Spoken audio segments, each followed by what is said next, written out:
Now to Vancouver Island, where a rescue team has just a short time ago pulled the wreckage of a helicopter from the bottom of Thetis Lake. The crash site is located northwest of Victoria, near the suburb of Colwood. The chopper, owned by a logging company, is believed to have gone down minutes after takeoff. It sank in 8 meters of water with all 4 people on board. The rescue teams worked frantically in a steady downpour to save them, and reporter Margot Sinclair was there. Shortly after 10 o'clock this morning, a Fairchild 1100 helicopter owned by Carley Logging of Victoria crashed into the icy waters of Thetis Lake. 4 people were killed when the chopper plunged into 25 feet of water.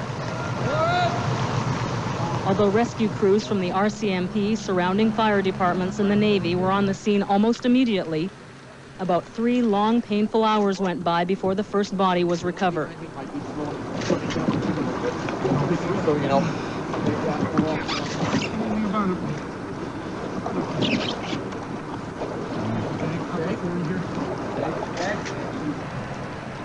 Revival attempts were made, but without success.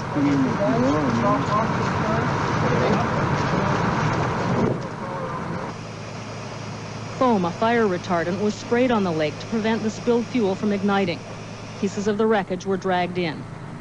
Then 2 more bodies were recovered.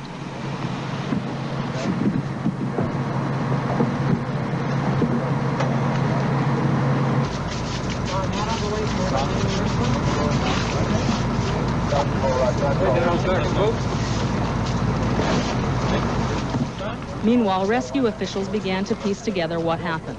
3 people have been removed from the aircraft so far, and we are attempting at the present time to upright the aircraft and remove a 4th body that's inside. But the helicopter was on its side. Airbags were used to try to get it upright and haul it in. Several attempts failed, and officials huddled to try to figure out what to do next. Lash it in real good. Almost 6 hours after the helicopter crashed, its wreckage was finally dragged out, and the 4th body was brought on shore.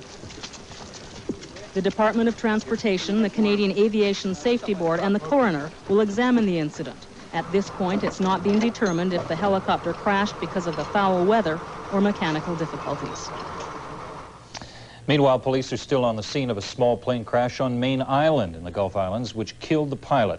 The single-engine Cessna 170 with 1 person on board was on a flight from Victoria to Boundary Bay when the crash occurred. The pilot, believed to be from Vancouver, has not yet been identified.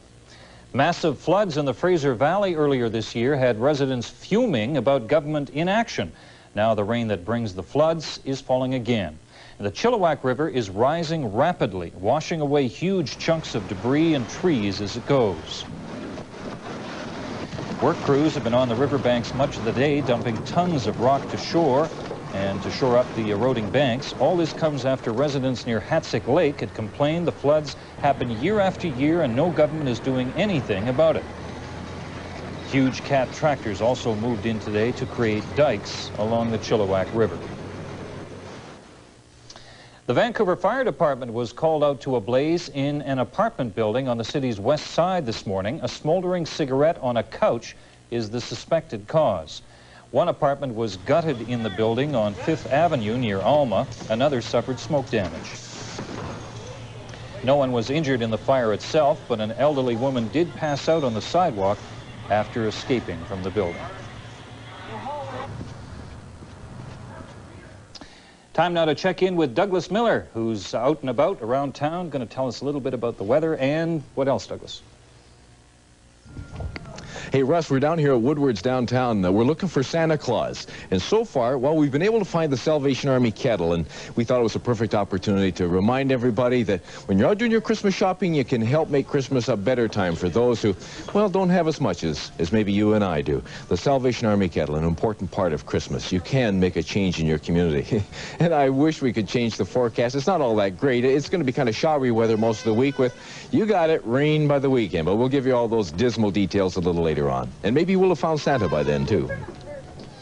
Thanks, Douglas. See, I knew he was somewhere, but that's a nice spot to be, actually. I experienced some weather over the weekend. You did? All kinds of it. So did I. Oh, boy, I was up at Whistler, did some skiing, very little skiing, but there is some snow there.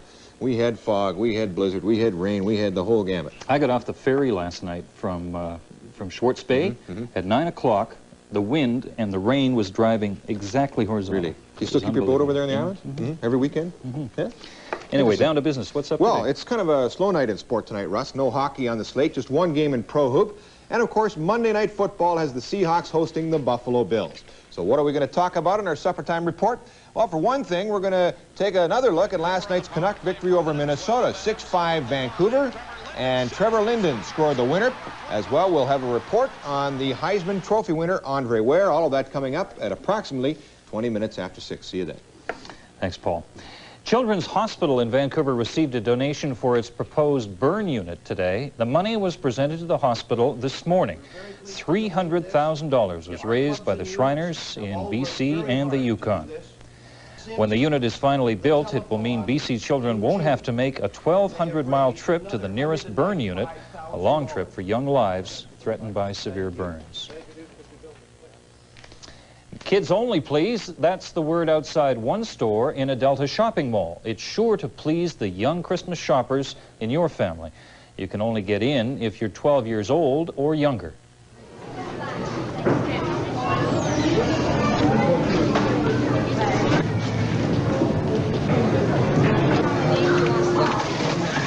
Everything in this kids' store sells for $5 or less. Young shoppers may find that means Christmas presents are within their reach financially, but reaching gifts on the shelves, well, a different story.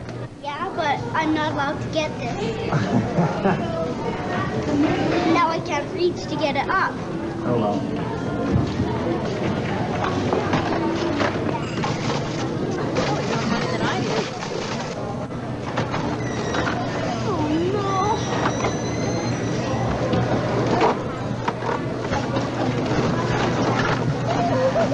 Everything's falling.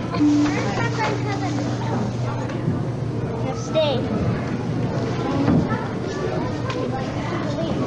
Hold that and I'll lift you up.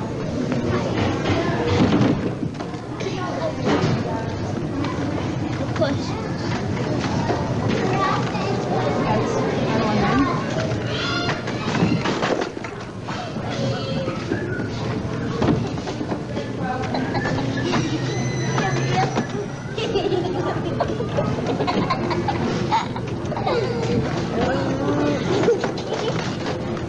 Hey, here guys. I can't get it up. Put it up here. Thank you. You're welcome. Sure, our cameraman wouldn't help, but you wouldn't have gotten those pictures.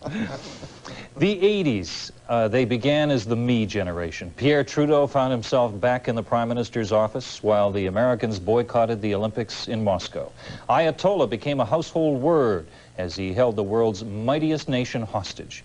1980 sparked a tumultuous decade when the doomsday clock inched even closer to a nuclear debacle, only to be stopped by something called glasnost. Tonight, we begin a look back at the 80s. Each night through December, we'll show you clips from our collective past, events that help shape our future.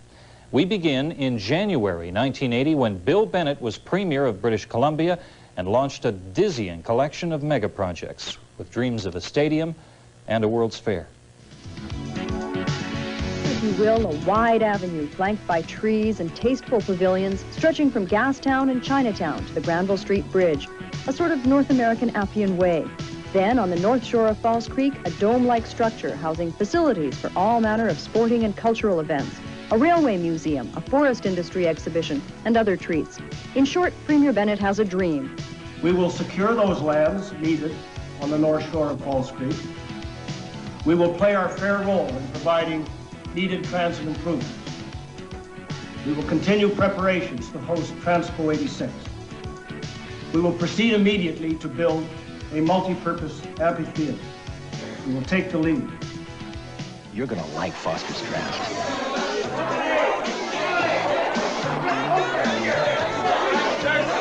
Cold, fresh out of the keg.